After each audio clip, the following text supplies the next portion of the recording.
Hello mga kaludi, samahan niyo po kami magmukbang dito sa Korean restaurant. Ito mga kaludi, di ba nakikita niyo, daming pagkain. Pero sa huli, hindi yan mauubos. Dito kasi mga kaludi, unlimited. Kukuha ka lang ng gusto mong pagkain, soft drinks, lahat ice cream, sushi. Kukuha ka lang kung anong gusto mo, unlimited siya. For 2 hours. Hanggang 2 hours lang po siya mga kalodi. Kuha ka lang hanggang anong gusto mo. Kaya yan, nagsugba-sugba kami. Kung anong mga dapat makukunin mo, dami yan mga kalodi. Pero yan lang muna ang kinukuha namin. Pero marami na yan. Pero hindi namin yan maubos. Pagdating ng manghapit ng mga 2 hours, sinauli na namin ang iba dahil hindi na namin maubos dahil sa sobrang dami.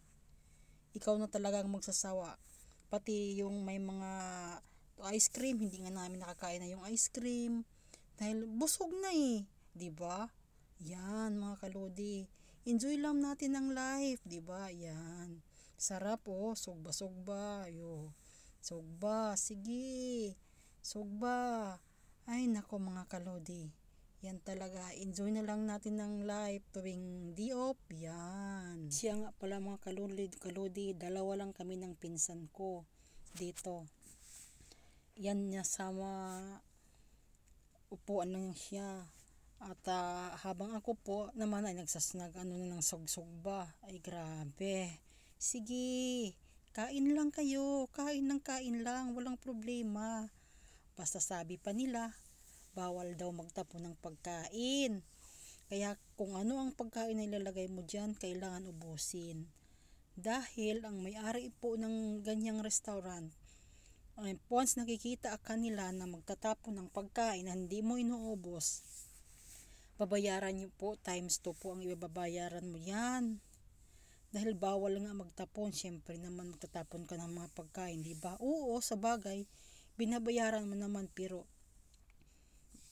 ano naman itatapon mo yung pagkain? Siyempre, hindi talaga itatapon mo yung pagkain, di ba mga kalodi? Kaya, sige lang, sugba ng sugba lang talaga. Ayan. Ano kaya inano ng pinsan ko? Ano kaya sinasugba niya dyan, di ba? Ayan. May mga buls-buls ba? Ayan. Ayan. Ayan. At saka may hindi lang mga karne mga kalodi. Marami ring mga vegetables. Iba't ibang klaseng vegetables. Marami din. Diyan, At marami. Pili ka lang din ng mga sausawan. Anong gusto mong sausawan? Diba? Ayan. Kaya, enjoy lang namin ang kaming mga OFW mga kalodi. Enjoy lang namin tuwing holiday. Hindi naman lahat ganyan, pero ganyan mostly, kaya mga OFW, enjoy na lang tuwing holiday. Diba? Para mawala ang stress, mawala ang homesick. Kaya ganyan. Enjoy lang. Enjoy lang ng enjoy. Matagal pa nakaluto mga kalodi, Yung isa kumakain na. Ako hindi pa nakaluto, hintay ko pa yung makaluto din ako para makakain din, di ba? Ayan. Kung gusto mo ng rice mga kalodi, mayroon din rice. Kaso hindi na kami nag-rice.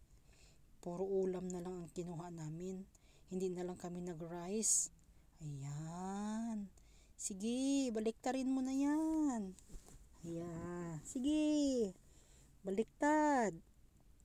Naghihintay pa ako mga kalodi na maluto Hindi pa ako nakakain yan Dahil hindi pa ako nakaluto Diba?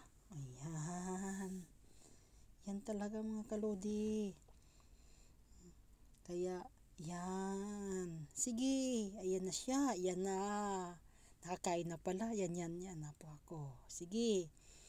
Kain na mga kalodi. Gusto nyo? Kain tayo mga kalodi. Yan. Kain tayo. Ayun, di ba? Yan. Alam mo mga kalodi yan, hindi yan marunong mag-chopstick. Tingnan mo. Hindi yan marunong mag-chopstick. Minsan mahuhulog pa yan. Akala nyo marunong yan mag-chopstick? Hindi. Mahuhulog pa yan. Hinahawakan niyang pagkain. Diba? Ayan. Diba mga kalodi?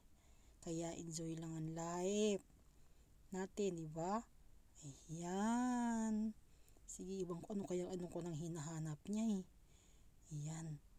Ano kayang hinahanap niyan? Di ba? Ayan. Pero alam mo mga kalodi, maraming tao dyan eh.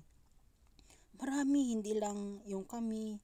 Marami. Mas nasa napakalaking Korean restaurant dyan. Maraming tao. At yung sa iwan pa nga, marami parang naghihintay sa labas. Marami pang naghihintay sa labas dahil di na makapasok dahil sa sobrang daming tao. Yung mga kalodi.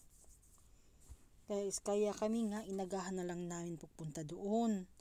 Dahil pag maaga ka, makapwisto ka kaagad.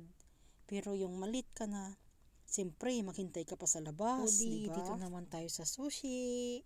Ayan, tingnan nyo. Pulot lang kayo kung anong gusto nyo, hanggat ilan ang gusto nyo.